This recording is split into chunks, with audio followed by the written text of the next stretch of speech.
Bhagavan Ramana's Śrī Aruṇācala Padigam, verse 2, explained by Michael James. aṉburu அருணாச்சலவழம் வெள்ளாய் அகத்துணை நினைந்து நைந்துருகும் அன்பிலே எனக்குன் அன்பினை அருளாத ஆண்டனை அழித்திடல் அழகோ அன்பினில் விளையும் இன்பமே அன்பர் ரகத்தினில் ஊறுமா ramudē yeṉpuகளிடனின் ணிṭṭameṉ் ணிட்டம் இன்பதற்கென்னுயிரிரையே.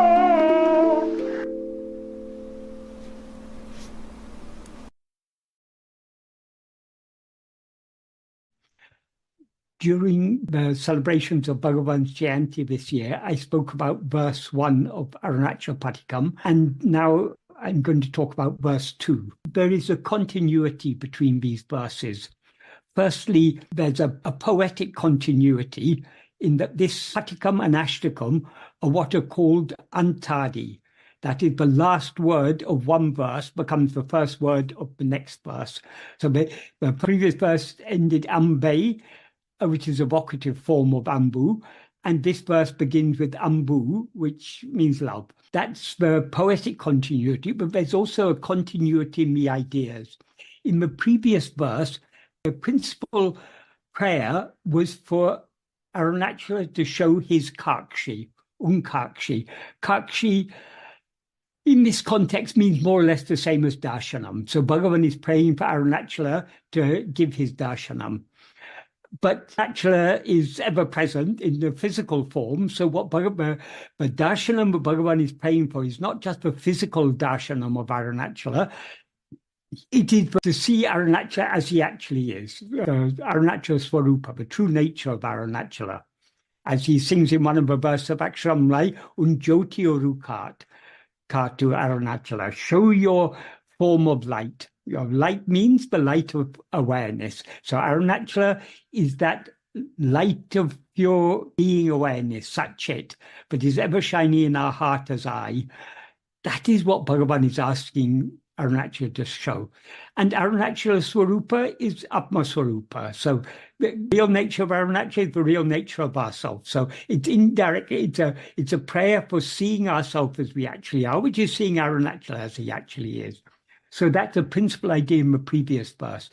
The meaning of the previous verse, I'll just briefly read it, and then we'll read the meaning of this verse to get the continuity. In the previous verse, Bhagavan sang, if you who by grace took charge of me are not gracious, giving me sight of you, what will be my state if I leave this body, having pined and suffered intensely in the dark and miserable world? Without seeing the sun will a lotus blossom. Being the sun to the sun, O love called the great Arana hill, where grace surges as a spring, gushing forth abundantly.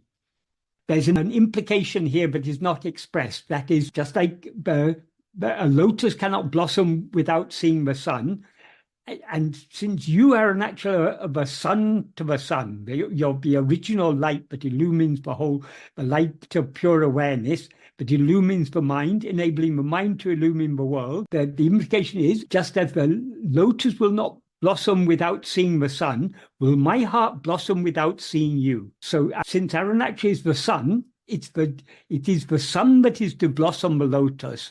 So you have to show yourself to me so that my heart may blossom. So that was the prayer in the previous verse. In this verse, there is a continuity, because in order to see Arunachala as he actually is, we need all-consuming love.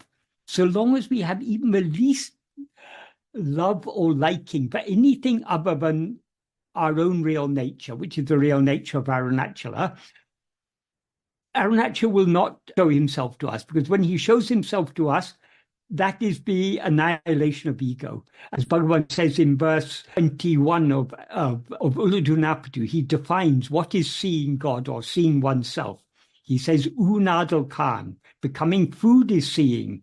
The implication is only we can see God or Arunachala or our own real nature only by being swallowed, only by losing ourselves completely in him. That alone is truly seeing him. So in order to see him, we need to be willing to lose ourselves completely in him. So the key to seeing him is love. So what Bhagavan is praying for in this second verse is that love we need in order to see Arunachala as he actually is. So I'll briefly read the overall meaning of the verse, and then I'll go discuss it in more detail. As I say, the previous verse ended with the word aṉbē. He's addressing Arunachala. That is, the previous verse ended with the Arunamā male enam aṉbē, love called the great Aruna hill. So he begins this verse with the word love. He addresses Arunachala as aṉburu varuṇāchala, Arunachala, the form of love. So the meaning is, Arunachala, the form of love, having taken charge, implying having taken charge of me, is it befitting to ruin me, not granting love of you to me, who do not have love in which one melts, softening like wax in fire, thinking of you in the heart, who happiness produced in love, O satiating ambrosia welling up in the heart of devotees, what to say? Your will is my will. That is happiness for me, Lord of my soul. So that's the overall meaning. To go through it more closely, firstly, he addresses Arunachala as aṉburu varuṇāchala, Arunachala, the form of love. That is, Arunachala is aṉbu swarupam. It is the very nature of Arunachala is love. Aṉbē Shivam, it is in Tamil, as it's often said, aṉbē Shivam, love alone is Shiva. Love is God. I think even in the Bible or somewhere it said love is God. So love is the real nature of God. God is infinite love. Because why is God's love infinite? Because God is our own real nature. As Bhagavan says in ṇaṇa, yahattuṇai ulladu atmaswarupamandre. What actually exists is only atmaswarupa. So nothing other than atmaswarupa actually exists. Atmaswarupa means the real nature of ourself. So we, as we actually are alone what actually exists. So we are ekam eva advaitiyam, one only without a second. So, and what we actually are, that is Arunachala. That is what Bhagavan is addressing here as Arunachala. So Arunachala alone is what actually exists. So in the Arunachala and Bhagavan, of course, are one and the same. So in the view of Arunachala, there is nothing other than himself. So he sees us as, he doesn't see us as we see ourselves. We see ourselves as a person. He doesn't see us as a person. He sees us as we actually are. In other words, he sees us as himself. And because he sees us as himself, he loves us as himself. So Arunachala love is infinite because there's nothing other than him. So he has infinite love for himself. And whatever, in our view, is other than him or other than ourselves, is in his view nothing other than himself. So he loves everything as himself. So his love is infinite. So he's the very form of love. This term aṉburu, this is a term that Bhagavan also uses in verse 101 of Aksharamlai. There he uses it in a very beautiful way. That is what he sings in verse 101 is aṉbu viḷaiyu aṉburu vaṇbilī aṉbai karaitharul Arunachala. That is, be gracious, melting me as love in you, the form of love, like ice in water. So here the Arunachala is the infinite ocean of love compared to the water of the ocean. Just like ice falling in the ocean will melt and dissolve in the ocean, the Bhagavan's prayer is, melt me as love in you, the form of love. That is, ice is nothing other than water. It's just water in a solidified form. So our hard heart, worldly heart filled with worldly vasanas, is in essence nothing other than love, which is the nature of Arunachala. So by merging in him, we will melt in him and we will become him. Like ice melting in water, melt me as love in you, the form of love. So here Bhagavan uses the same term, aṉburu, Aṉburu means the form of love. Here he's in verse 101, he says, aṉburu unnil, in you the form of love. And here in this verse, he says, aṉburu varuṇācala, Arunachala, the form of love. So he's praying, what he's praying for in this verse is love. So he's praying to love for love, because he's praying to Arunachala, who's the very, we can't even say the embodiment of love. He's love itself. So Arunachala is love itself. So from where can we get the love that is required to turn within? Only from Arunachala, who is the source of all love. It is the nature of our self as ego to, as Bhagavan says in verse 25 of Ulladu, the nature of ego is grasping form. Grasping form, it comes into existence. Grasping form, it stands. Grasping and feeding on forms, it flourishes abundantly. Leaving form, it grasps form. Such is the nature of ego. Form here means anything other than ourself, because our ego is, as Bhagavan says, it's a prapayahande, it's a formless demon. So whatever forms ego grasps are things other than itself. So it is the very nature of ego to grasp things other than itself, to be attached to things other than itself, things that it takes, even this body and mind, this bundle of 5 sheaths that we take ourselves to be, this is something, it is not what we actually are. So it's something other than ourselves in that sense. So we are grasping things other than ourselves. That is the nature of ego. But in order to turn within and lose ourselves in Arunachala, we need love to grasp our own being, our own svarupa, our real nature. That love can come only from Arunachala, because as I say, the nature of ego is to love things other than itself, because it cannot survive without grasping things other than itself. So the love to grasp its own being, in other words, the love to grasp our own real nature, can come only from Arunachala. So that is why we have to pray to Arunachala for the love that is required in order to turn within. So all Bhagavan's teaching, Bhagavan, in Arunachala Stuti Panchakam, Bhagavan is writing poetry in the language of love. But what he's talking about here is essentially the same that he's talking about in all his other works, in ṇaṇa, Ulladu, Upadesha, Aṇburu, all his Upadesha works. The subject he's talking about there and the subject he's talking about here is exactly the same. But there in the Upadesha works, he teaches us what is the goal and how to attain that goal. But when it comes to actually applying this, when it comes to actually following the path that he has taught us in ṇaṇa and Ulladu and Upadesha, in order to, when it comes to actually following this path, we come up against so many obstacles. All those obstacles ultimately boil down to our viષaya vasanas, our inclination to cling to things other than ourselves. So verses of Arunachala Stuti Panchakam are guiding us how to tackle these viષaya vasanas, this liking to go outwards. We need to have so much love to turn within. How to pray for that love, how to lose ourselves in that love is what Bhagavan is teaching us here. So he, as I say, he begins this verse addressing Arunachala as aṉburu varuṇācala, Arunachala, the form of love. And in the first sentence, he's indirectly praying for love. It's quite a long sentence, this first one. The main clause is the final clause, yeṉakkuṉ ṉaṉbiṇai aruḷādu aṇdu enne yaṛittiḍa rahattiṉi. Rahattiṉi means, Rahattiṉi means beauty. Rahattiṉi is an interrogative form of that, so it means, is it beauty? In other words, is it befitting? Does it befit you? It is the implication, but the meaning is it beauty or is it befitting?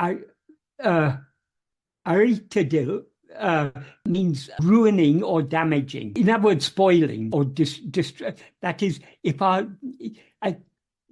Bhagavan prayed in the previous verse, if you don't give me sight of you, if you don't give me your svarupa darshanam, what will be my state if I leave this body? The only purpose of this life is to see ourselves as we actually are, which means seeing Arunachala as he actually is. If we don't, we are ruined. Unless we see ourselves as we actually are, we are living in a state of perpetual ruin. So is it befitting for Arunachala to allow us to remain in this state of ruin, is the implication. Is it befitting to ruin me? Actually, the way it's expressed in Tamil is yaṛittiḍa, laṛahō. Ruining me is ruining me befitting. That is how it's expressed in Tamil. But in order to, in English, the natural way of saying it, is it befitting to ruin me? How is Arunachala ruining us? Aṉbinai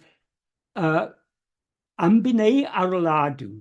Aṉbinai aruļādu means arul is a word in Tamil that's both a noun and a verb. As a noun, it means grace.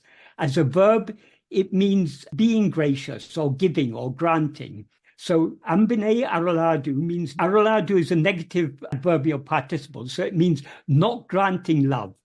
So if Arunachala doesn't grant us love, we are ruined. So is it befitting to ruin me, not granting love? What love? He says, aṉbinai. Aṉburu means your love, but it also means love of you or love for you. So not granting love of you, yeṉakkuṉ, to me. But there's one other word, important word he has here, aṉburu. Aṉburu means taking charge or having taken charge. The same word Bhagavan used at the beginning of the previous verse. He began the previous verse, you who took charge of me by grace. This word aṇburu, well, the root verb is al. Aṇburu is an adjectival participle of it. Aṇburu is an adverbial participle of it. But this verb al is a verb Bhagavan uses constantly in Aksharam and throughout Arunachala Stuti Panchakam. That is we can say it's the other side of a coin to surrender. It's our part is to surrender ourselves to him, to hand over charge of ourselves to him. His part is to take charge of us. So to the extent to which he takes charge of us, we surrender ourselves to him. And to the extent to which we surrender ourselves to him, he takes charge of us. There's no exact word in English for this verb al, but I generally translate it as take charge of, because it implies two sets of things. That is, it can mean to receive or accept as a protege, to take charge of, to rule, to reign over, to govern, to control, to manage, to maintain or cherish. So when I explain this word often, I explain it in this way. If a child is orphaned, some loving relative may take charge of that child. Take charge of the child means they take full responsibility for the child, to maintain and cherish the child, but also to bring up the child in a good manner. So they're taking control of the child, but taking control out of love. So this is what the verb al implies. It implies taking control of us, but also lovingly taking control of us. So I translate it as taking charge of us. So having taken charge, that Arunachala has taken charge of Bhagavan, is it befitting, having taken charge of him, not to grant him love, not to grant Bhagavan love for him, love for Arunachala? And that is the main idea in this first sentence. In Aksharam, Bhagavan is singing in the bhava of in what in Christian terminology is called bridal mysticism. In Hinduism, it's sometimes called Nayaki Bhava, or also it's called Mathura Bhava, the attitude of a girl's love for her Lord. So that's Arunachala is the Lord, Bhagavan is the girl. So that is the bhava in which Bhagavan sings strongly. That's a very powerful bhava, because the love between man and woman on a worldly level, it's such a powerful love. So that is used as as an allegory for this love between the soul and God. God is the Lord. The soul is the girl who comes to offer herself to the Lord. And it's his responsibility to take charge of her. So if a man takes charge of a girl, but then doesn't marry her or doesn't consummate the marriage, is that befitting? Is that if he leaves that girl without ever consummating the marriage, she will be ruined because she can't go anywhere else. Once she's been taken, if a man comes and elopes with his sweetheart, his beloved, and takes her away, but then doesn't marry her, doesn't consummate the marriage, she's ruined. She can't go and marry anyone else. And if he leaves her, as Bhagavan beautifully sings in Aṛuṇācala, Dari Kaniyal Nalanile Padatil Nadiuk Kol Nalam Arunachala. There's no use of a fruit that is overripe. When the fruit becomes overripe, it becomes rotten. So while the fruit is in a good condition, in a perfectly ripe condition, before it becomes overripe, that is the time to consume it. So now when I'm perfectly ripe, you should come and consume me. That is the implication of that verse. So it's a similar thing here. Is it befitting to let me go to waste, to ruin me by not giving me the love for you? Because unless you give me the all-consuming love for you, I will not surrender myself to you, and you will not take me as your own. So it's your responsibility to give me that all-consuming love for you. That is the implication here. So in Tamil, the order of words are different, but if we go according to the English order of words, Arunachala, the form of love, having taken charge of me, is it befitting to ruin me, not granting love of you to me? That's as far as we've come.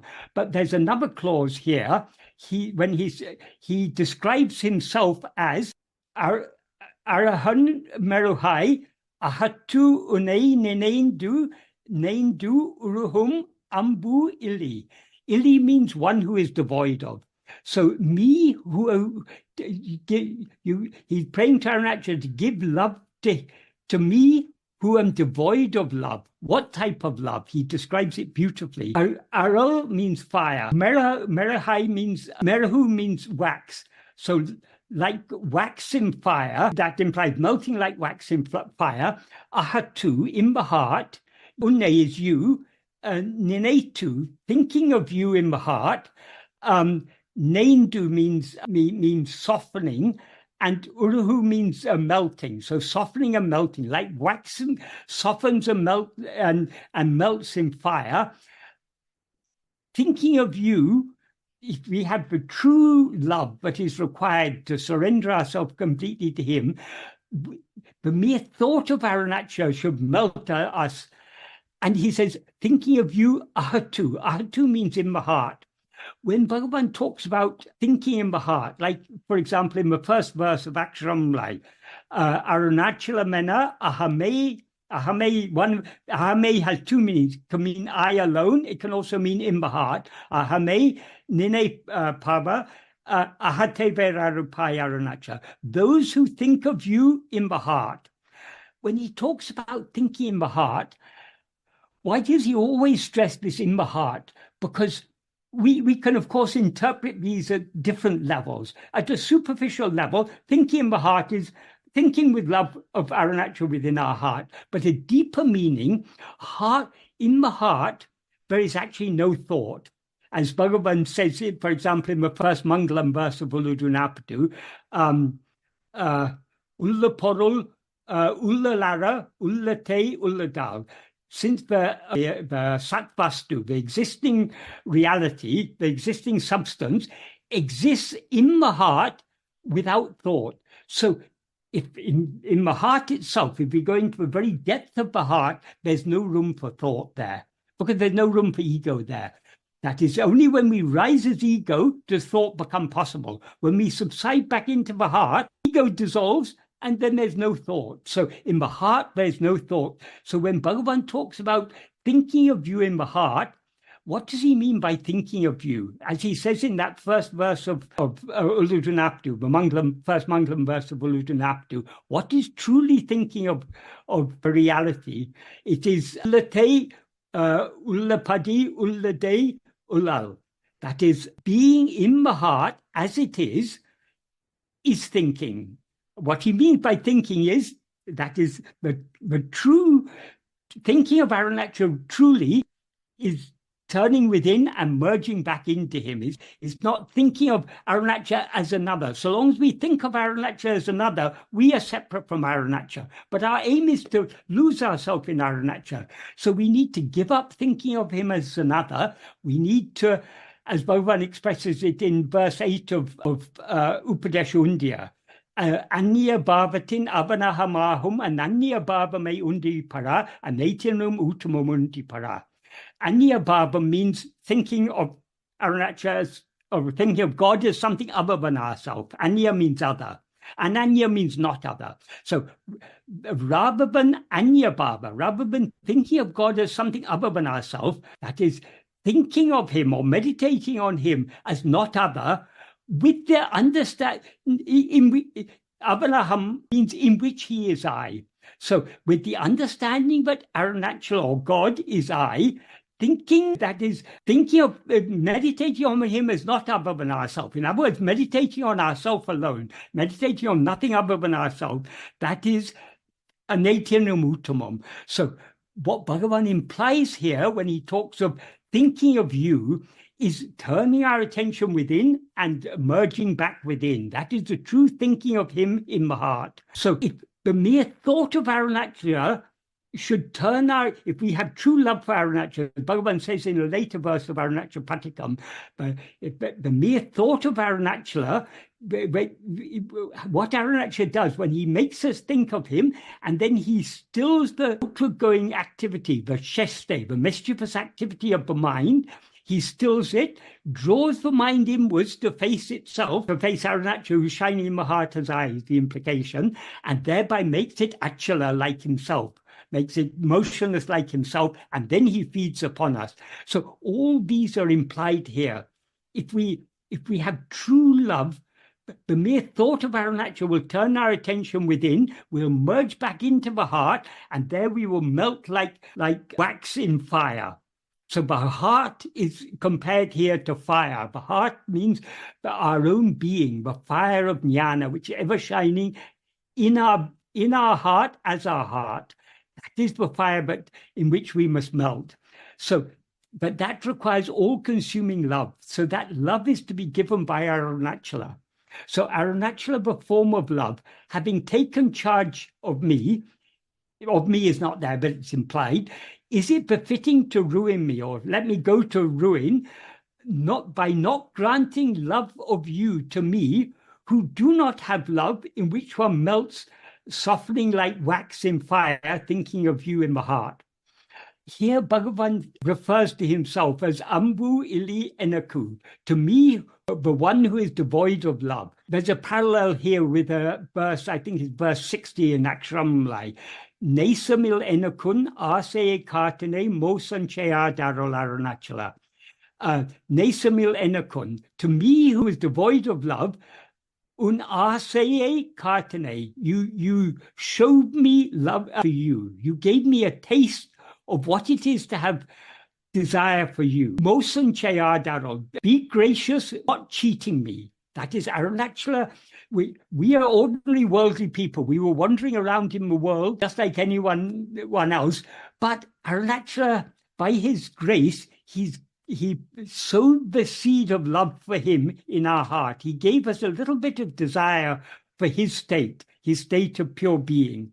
Having given us this desire, he shouldn't cheat us. So very much the same sort of bhava is coming again and again in Akshamlai. That is, Bhagavan is constantly emphasizing the need for us to have all-consuming love. He's constantly emphasizing the fact that love which we require can come only from Arunachala. It cannot come from, it's not the nature of ego to have. The nature of ego is like to rise and go outwards. So the love to turn and subside back in the heart, that can come only from the heart, which is Arunachala. So these themes are coming again and again in so many ways. So, as I say, the meaning of this first sentence is Arunachala, the form of love, having taken charge of me, is it befitting to ruin me, not granting love of you to me, who do not have love in which one melts, softening like wax in fire, thinking of you in the heart? That's the first sentence. Then the second sentence is, there are two vocative clauses. The first one is, aṉbinil viļaiyu miṉbamē. That is, he's addressing Arunachala here. He's miṉbam means love. Means happiness. miṉbamē is a vocative. He's addressing Arunachala as happiness. What type of happiness is Arunachala? aṉbinil viļaiyu, the happiness produced in love, or the happiness. Viļaiyu means what is produced or what is born, like a crop. It grows and it flourishes. And so just like a crop grows and flourishes in a field, true happiness grows and flourishes in love. So love is the source of happiness. In the first sentence of the first paragraph of ṇaṇa, where Bhagavan is explaining why it is necessary for us to know ourselves, he gives several arguments why we should understand that happiness is our own real nature. And in the third clause, he says, Priyatakku sukhame karanamādalalam. So he says there, since happiness alone is the cause of love. And here he's saying that happiness is born in love, but here he's implying the opposite, but love is the cause of happiness. So happiness is the cause of love, and love is the cause of happiness, because these two are inseparable. We all love whatever we believe will be conducive to our happiness. We love those things. Whatever will be detrimental to our happiness, we're averse to those things. So we like what will give us happiness. We dislike what will detract from our happiness. So happiness is the cause of love, and love is the cause of happiness. That is, only out of true love but true happiness can arise, because our own real nature is infinite happiness and infinite love. So he addresses Arunachala as the happiness that is born of love. So Arunachala is not only aṉburu swarupam, is not only the very nature of love, he's also the very nature of happiness. Bhagavan directly addresses Arunachala here as happiness. So the happiness we are all seeking, that is Arunachala, that is Bhagavan. The very name Ramana itself, it comes from a root which means happiness. Ramana means the giver of happiness. So what can we say? So that's one vocative clause in this sentence. The next vocative clause is aṉba ahattiṇil amudē. Amudam is a Tamil form of the Sanskrit word amrita, which means immortality. It also means ambrosia, the nectar of immortality. So he's addressing Arunachala as ambrosia, the nectar of immortality. And he describes it as amudē. Is a verb that means to become full, to pervade, to be satisfied, stay or endure. So the main meaning we can take here is satiating ambrosia. The ambrosia will satiate us, that will satisfy all our desires.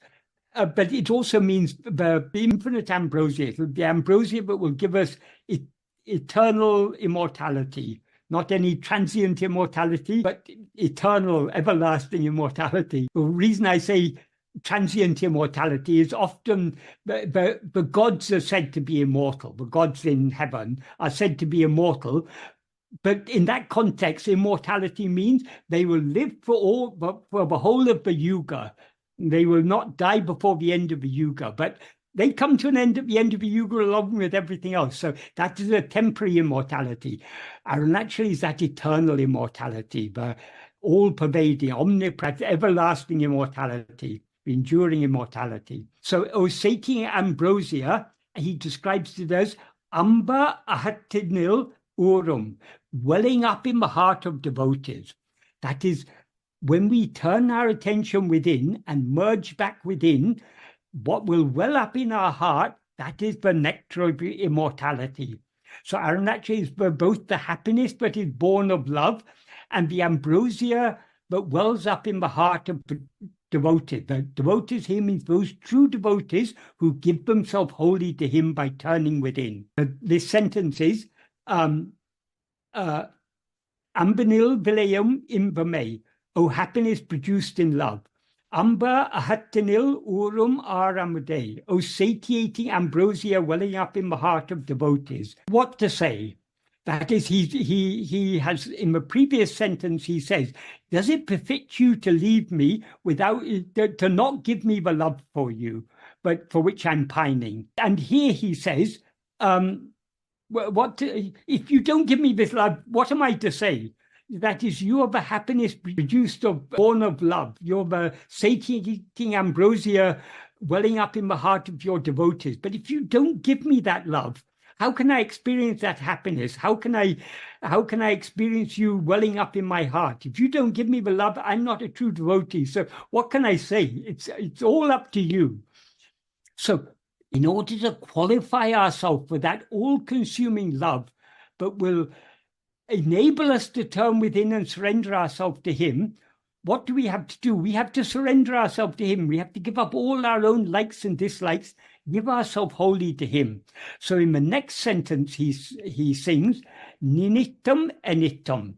Ittam is here a Tamil form of the Sanskrit word ishtam. Ishtam means will, wish, desire, or liking. So niṇaittunain. Your ishtam is my ishtam. In other words, your will is my will. That the implication is, I don't want anything except what you want for me. Whatever you want, that is what I want. I don't want any will of my own. I want to give my will entirely to you. And then he says in the next sentence, aṉburu adu. That is happiness for me. Aṉburu means happiness. Adu means that. Eku means for me. So niṇaittunain. Your will is my will. Miṉbadeṛ. That is happiness for me. That is whatever you will. If you want to put me in hell, fine, I'm happy to go to hell, because if that's your will that I should be in hell, I will be happy. There's no happier place for me than to be in hell. So that is whatever you wish, that is my wish. I have no wish of my own at all. So whatever you wish for me, that is happiness for me. In the life of Appaswamigal, one of the great Tamil Shaivite saints, there's a story that at one point he was put in a lime kiln. A lime kiln is thousands of degrees centigrade to bake the lime. He was put in a lime kiln, and when the lime kiln, when the fire went out and the kiln was opened, he was sitting there. Swamigal was sitting there, and he sang a song, but under the in which I don't know the verse in Tamil, but he's describing the music of the veena and the cool moon light of the moon or whatever. I can't remember the exact description, but he describes that being in that lime kiln was for him a blissful, cool state. Why? Because he's completely surrendered to God. Such surrender we need, such complete surrender. Whatever you wish for me, I will happily accept it, because I have no wish of my own. Your wish is my wish. Your will is my will. So this is complete surrender. Why this is so important? Because ultimately, surrender can be complete only when we give ourselves completely to God. But in order to give ourselves completely to God, we first need to surrender our will to him. Because if we have a will of our own, if we have likes and dislikes of our own, how can we give ourselves to God? So an intrinsic part of the path of surrender is surrendering our will. In fact, we begin by doing our best to surrender our will to God. But of course, it's the nature of ego to have a will of its own. So we cannot surrender our will completely to God without surrendering ourselves to God. So ultimately, surrender is complete only with self-surrender, when we give ourselves wholly to God. But in order to give ourselves wholly to God, we need to be willing to give our will entirely to God, to give up all our own likes, dislikes, desires, attachments, hopes, fears, and to have no will at all except his will. Whatever be your will, that is happiness for me. So this is, Bhagavan is here very clearly tying love and surrender together. That is, in order to surrender ourselves completely, we need all-consuming love.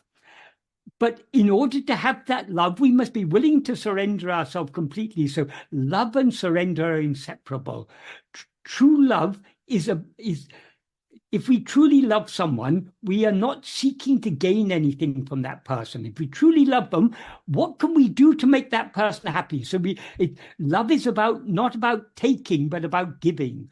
And the ultimate gift to give is to give oneself wholly. So if we truly love Bhagavan, if we truly love Arunachala, we must be willing to give ourselves wholly to him. And in order to be willing to give ourselves wholly to him, first and foremost, we must be willing to give up our own will, to have no will of our own. His will alone is our will. Niṇaittunain, your will is my will. I have no other will except your will is the implication. And whatever be your will, that is happiness for me. Whether you put me in a lime kiln or put me in eternal damnation in hell, that's fine. That's happiness for me. Such must be the surrender. And then Bhagavan ends with another vocative clause addressing Arunachala, ṇaṇbiṇai. N means my, wir means life or soul, irai, O Lord, Lord of my soul or Lord of my life. That is your everything to me. You're the life of my life, the Lord of my soul. So whatever you will, that is my will. And that is happiness for me. So this is a verse of complete surrender.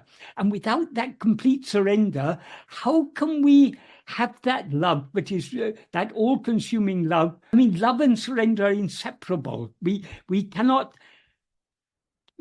have true love without surrendering ourselves. And we cannot surrender ourselves without having true love. Ultimately, love and surrender are one and the same thing. So that is very much emphasized by Bhagavan in this verse. So in the previous verse, he prayed to Arunachala to give his darshanam, to show himself as he actually is.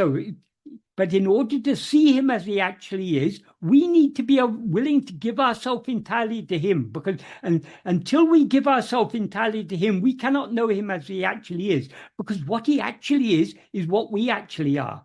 So long as we rise as ego and remain separate from him, we cannot know him as he actually is. So in order to know him as he actually is, we must be willing to give ourselves wholly to him. So that is what this Arunachala Stuti Panchakam is all about, praying for that love and that willingness to surrender ourselves completely. So when we meditate upon the meaning of these verses, they're so deep and rich in meaning and so full of love. Bhagavan, from this poetry, we get a small inkling of the all-consuming love that Bhagavan had for Arunachala. And that is the love that he is willing to give us if we are willing to give ourselves to him. So ultimately, love is a state of perfect oneness. The goal of love is that we and Bhagavan become one, when we lose ourselves completely in him. But so long as we experience ourselves as something separate from him, it's a love there seems to be two there. There seems to be him and us. Of course, he's our own real nature. He's what we actually are, but there's a seeming duality there. So long as we rise as ego, that ego is the root of all duality. But when we rise as ego, we seemingly separate ourselves from him. So then it's a love between two, and that love has to be that is in love. It's a two-way traffic, so to speak. We have to give our love to him. He has to give us the love. But we require to give our love to him. So words really can't express the beauty of these verses and the depth and richness of meaning of them. I mean, who am I to talk about these the wealth of meaning and love contained in these verses. To really experience the love that Bhagavan is talking about in these verses, we need to turn our attention within, and like wax in fire, we need to melt entirely in him, the source of all love. What more can we say? ṉiṭṭa, what to say, as he says so beautifully here, what to say? What can we say about Bhagavan's love? His love is infinite. Bhagavan and Arunachala are one. He has come into our life to give us his love, so we can experience his love to the extent to which we are willing to give ourselves to him. Om Namo Bhagavate Śrī Aruṇācala Ramanaya.